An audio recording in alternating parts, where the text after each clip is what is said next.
Halo sahabat-sahabat para pejuang perubahan, Assalamualaikum warahmatullahi wabarakatuh. Jumpa kembali dengan HS Channel. Semoga sahabat sehat selalu, sehat yang manfaat, barokah, dan semoga dimudahkan selalu urusannya oleh Allah Subhanahu wa Ta'ala. Amin ya rabbal alamin. Dimudahkan juga rezekinya, rezeki yang halalan thayyiban, yang banyak barokah manfaat. Amin.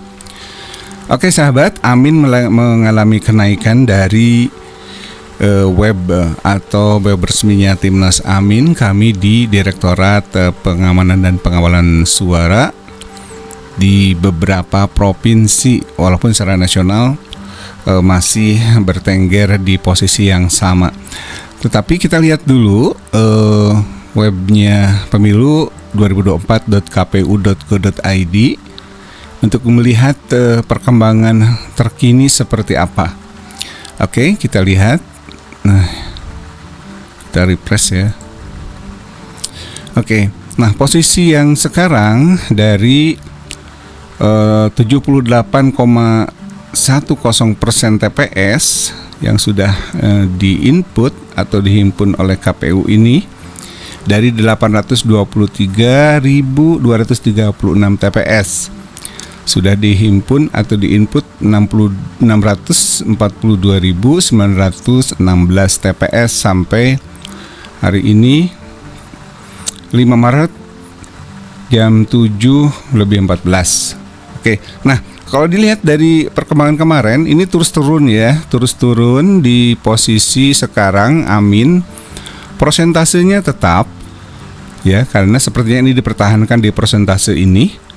Bahkan di Tenggarai ini akan dikunci di sini kemungkinan besar. Oke.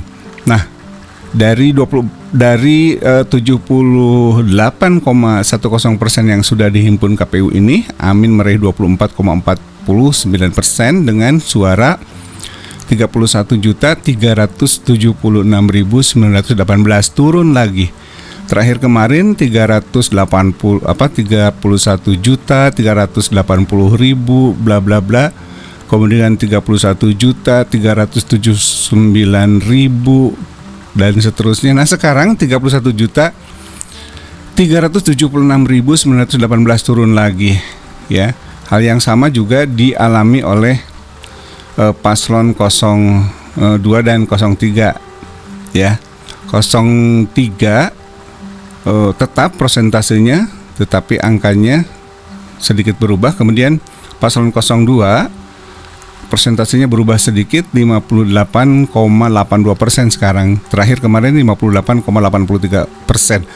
Tetapi ini tentu sebuah bagi masyarakat biasa seperti kita adalah sebuah keanehan ketika secara statistik memang 70% atau 65% ke atas dari azas-azas dasar statistik itu volatilitasnya itu tidak akan banyak ya, sudah rendah volatilitasnya. Jadi kemungkinan ini akan berhenti di sini. Jadi kalau misalnya tidak ada kejadian peristiwa politik yang terjadi, maka bisa dipastikan Prabowo Gibran akan menang satu putaran dengan 58, sekian persen jika mengacu ke angka perolehan sekarang dan tidak dipengaruhi oleh proses politik yang terjadi ya, mengingat beberapa pelanggaran dan kecurangan yang sudah banyak dibongkar dan diinginkan adanya sebuah audit terhadap sistem KPU ini, audit forensik, karena terjadi beberapa anomali yang luar biasa banyak. Terakhir ada kesalahan, ada anomali sebesar 154.451 TPS. Bayangkan, 18% dari TPS yang ada di Indonesia itu mengalami anomali. Luar biasa, 18% itu kan besar sekali ya. Dan ketika software atau sistem sudah melebihi 10% error seperti itu, harusnya sudah tidak digunakan, harusnya. Atau bukan tidak digunakan, karena bahaya juga kalau ini di stop ya. Jadi harusnya sudah diaudit forensik apa yang terjadi di dalamnya. Nah, terbukti sekarang setelah 70% pergerakan dari KPU ini menjadi melambat sekali.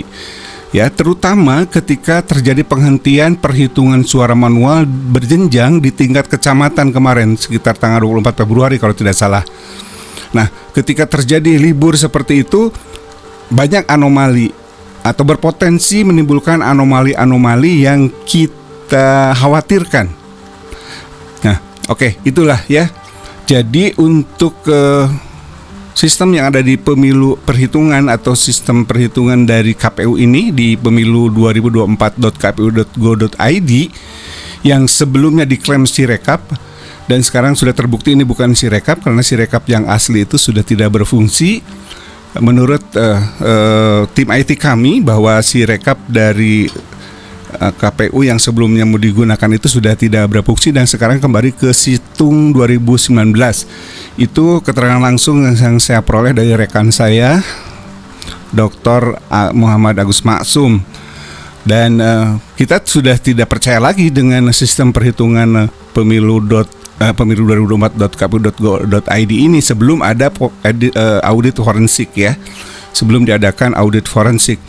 Oke, ini sepertinya dugaan saya ini akan dikunci di sini dan terjadi penyesuaian-penyesuaian saja. Jadi akan ada perubahan-perubahan seolah-olah seperti angka statistik. Ada perubahan, tapi kalau memang disebut perubahan, ini perubahannya menurun saja, ya. Oke, setelah itu kita lihat saja web kami, web davi.net. Ini saya refresh, lihat perkembangan Amin di sini karena ini betul bisa dikatakan ini representasi dari perhitungan manual, ya, perhitungan manual yang kemudian diinput ke sistem.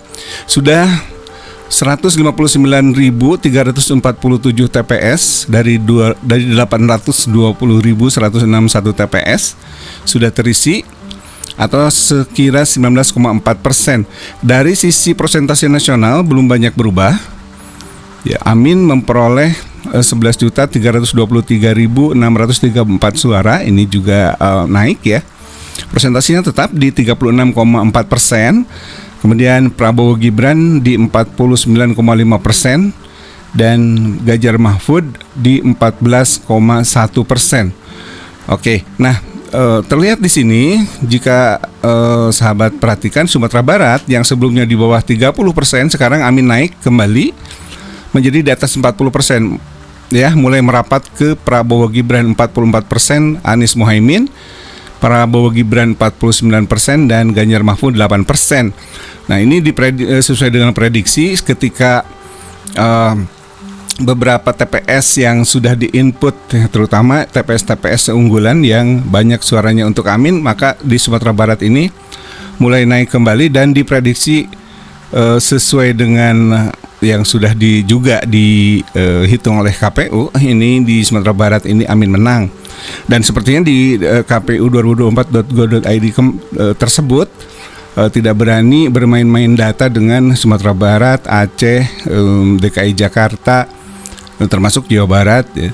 Oke, kemudian Aceh masih tetap, DKI Jakarta juga. DKI Jakarta ada perkembangan di sisi suara. Tapi persentasenya masih berimbang antara paslon 01 dan 02, diikuti oleh 03 17%, masing-masing 01 02 41%. Kalimantan Barat juga Amin rapat dengan Prabowo Gibran 45% berbanding 47%, hanya 2% saja terpaut, diikuti Ganjar Mahfud 8%. Papua, nah di Papua memang belum banyak masuk ke TPS-nya, TPS yang terisi itu belum banyak.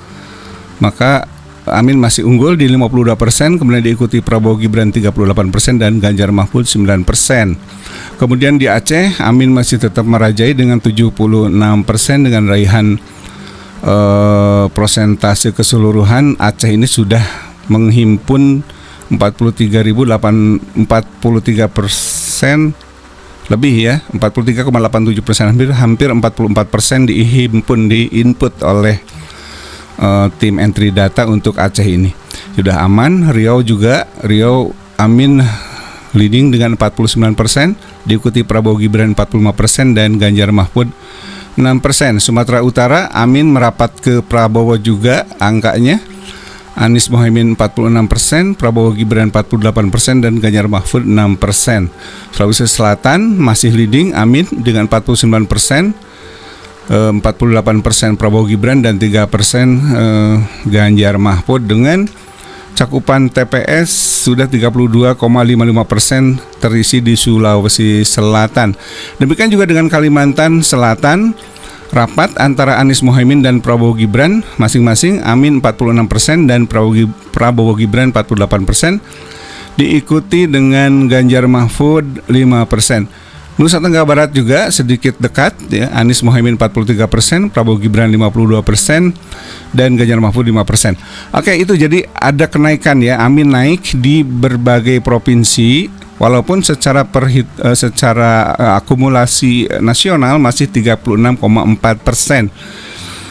Oke, nah walaupun demikian sesuai dengan apa yang sudah kita bicarakan kemarin bahwa menurut Quick Count ya ini aman-aman saja ya, Amin akan lolos ke putaran kedua.